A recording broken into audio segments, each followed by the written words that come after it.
What's up, everybody? Mike Lindsley back with you for a Shirt Rip Sunday, Week 10. It's all brought to you by Cooperstown Connection and sponsored in part by Barks and Rec Doggy Daycare and MyHotTub.com. The Bills host the Vikings at 1 o'clock in Orchard Park today, and it just came down about 45 minutes to an hour ago that Josh Allen will start for the Buffalo Bills. We know that the whole week it was elbow watch, and frankly, it was kind of a stressful week just following it all along. And eventually, news broke, of course, on Friday that Matt Barkley was not being elevated. That kind of pointed a sign towards Allen starting, or would Allen be an emergency quarterback in case Keenum starting?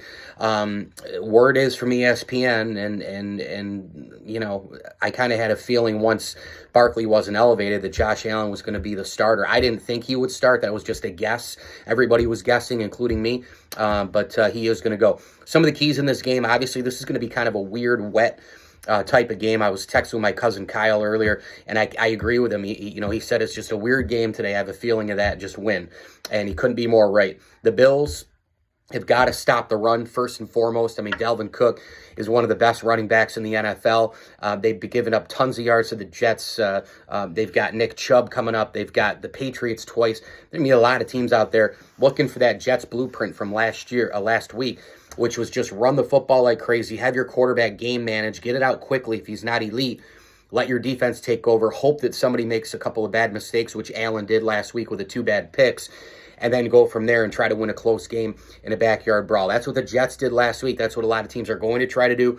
Minnesota, though, has a little bit more firepower on offense with Kirk Cousins and Dalvin Cook and Justin Jefferson. Remember, Justin Jefferson, that's the draft pick that the Vikings got from the Bills in the Stephon Diggs trade. And, of course, they have reaped the rewards of that. Jefferson's one of the best players in the NFL. And, of course, the Bills reaped not just from Diggs, but they got a 7th-rounder back, and that turned into cornerback Dane Jackson, who's been fantastic as well. Meanwhile, the Vikings defense, Darius Smith is a monster. You got to know where he is all the time, and he has 8.5 sacks. He absolutely chews up plays, so the Bills are going to have to be aware of where he is. The Vikings do give up a ton of yards, but they don't give up a lot of points. So, they've kept games in the teens. They've kept a game or two, I think, down to like 7 points on the opposition when they've won. So they give up a ton of yardage. They let teams kind of go down the field, but then they don't give up the points in the red zone. So that is going to be crucial, I think, both sides is red zone offense. And in a close game, what I'm thinking and hoping here for the Bills is that you're up, 3 to 7 points or so with about 5 minutes to go. Minnesota has the ball, and Kirk Cousins has to make a play. Because, look, this team has not overwhelmed anybody this year. They haven't covered. Their record is really nice, but sometimes it's how you play within that record. And the Vikings, I think, have kind of gotten away with a few games. They should have lost to the Commanders last week. They should have lost a couple others this year. So I think it's okay. Big stage at Buffalo, road game, wet, tough defense.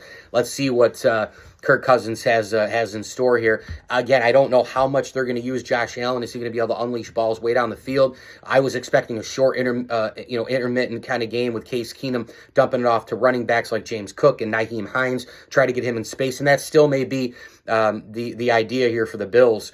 You've got Stephon Diggs, obviously, who's a monster, and Gabe Davis, who's had a lot of struggles with his drops this year. As far as health-wise goes, I just mentioned Allen. It looks like, Greg Rousseau is going to miss this game, obviously. It looks like cornerback Kaiir Elam is going to miss this game as well, but I'm looking at Trey White to see if he's going to be coming back in that defensive backfield. Matt Milano is a go for this game. Tremaine Edmonds is questionable. I'm going to take the Bills close in this game in a wet, soggy affair in Orchard Park. 20 to 17, Bills win it.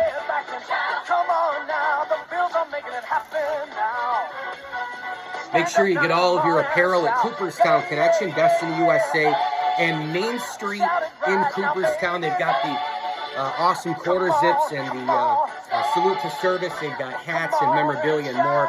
Make sure that you do stop by and see my friends at Cooperstown Connection.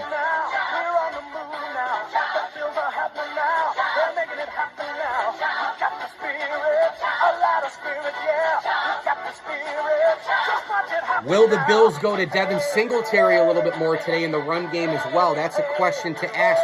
They abandoned the run a little bit against the Jets last week, only 8 carries. It's all going to be about what Josh Allen can do in terms of Ken Dorsey diagramming the plays. 2017 Bills win.